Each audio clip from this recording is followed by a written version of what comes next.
นั้นเดินยังมีเศษที่เท่าเงินทองกองกายมีสับลายมากล้นจุนเน่นดังเต็มมือดึงนั้นก็มีนักเลงเมาเหล่าเมามาห้องใส่มีสับลายมากล้นมีไว้เหตุยัง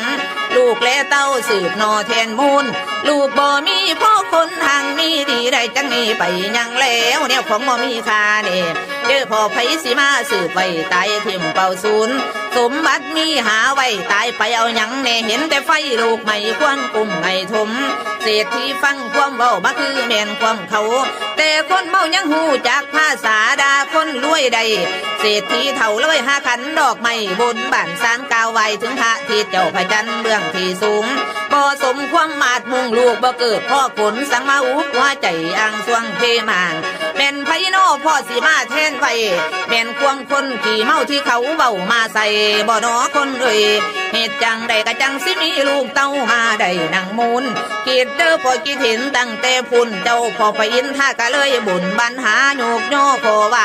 พรหอไทยถ้วยลาดตรงยินพมมาลินเลงเห็นสังการสันใส่เสี่ยวไผลงผื่นแทนบุญบุญทรงแนบเด้อพอคนสิลงสู่ไตไผเทจังสิควรถูกผู้ม้วนมาเต่าเทวาบุตรทางหาเทวดา80,000ยืนมือโยกแทบเท่าทุนเจ้าพอพยินทำมาบานกรรมเก่ายังบ่สิ้นผมสิรับอาสาจังได้ลาเมืองบุญลวงลงมาไต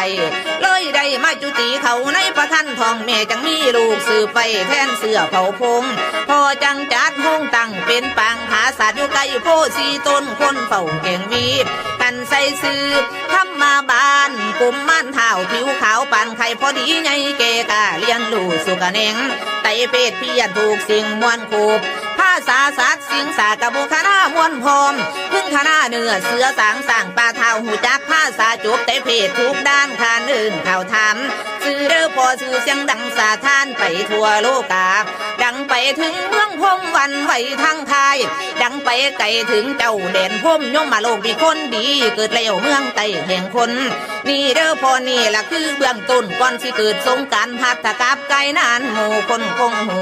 ถ้าฟังดูเด้อท่านประเพณีสงการบุญเพ่งสิเบาว่าฟังลำลองขึ้นหน้าลุงป่าอย่าหนีลุงป่าอย่าหนี